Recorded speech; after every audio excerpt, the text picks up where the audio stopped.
ujori, në ditët në vazhdim, ndoshta edhe një javët në vazhdim, apo ndoshta edhe në muajt në vazhdim, deri nga fundi i këtij viti, do të jetë një periudhë shumë e favorshme, ndoshta ideale, për të bërë një inventar të jetës tënde ujor, dhe jo vetëm. Duhet edhe të saktësosh dhe se në cilat raste je sjell pak si sklav. Ke pasur periudha në të cilat ke pasur shumë vështirësi, e të shlirohesh nga një varësi që të harxhonte, të mos merrte shumë kohë nga jeta dhe nuk mundesh ta jetoje atë jetën siç kishe qejf ti, a?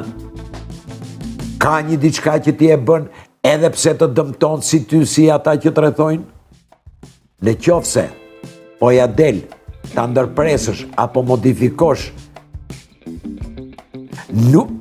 nuk po ja del të ndërpresësh apo të modifikosh sa marrëdhënie me ca njerëz që ndikojnë negativisht tek ty. Ky është inventari që duhet të bësh o ujor. Duhet të zbulosh cilat janë ato pengesa dhe pastaj përdor gjithë forcën e mundësitë tua, gjithë inteligjencën tënde që nuk të mungon për të shkëputur e për të qenë i lirë e i kthjellët apo e lirë edhe e kthjellët në rrugën tënde, e cila për sa më sipër duke e gabuar, por në vërtet nuk është.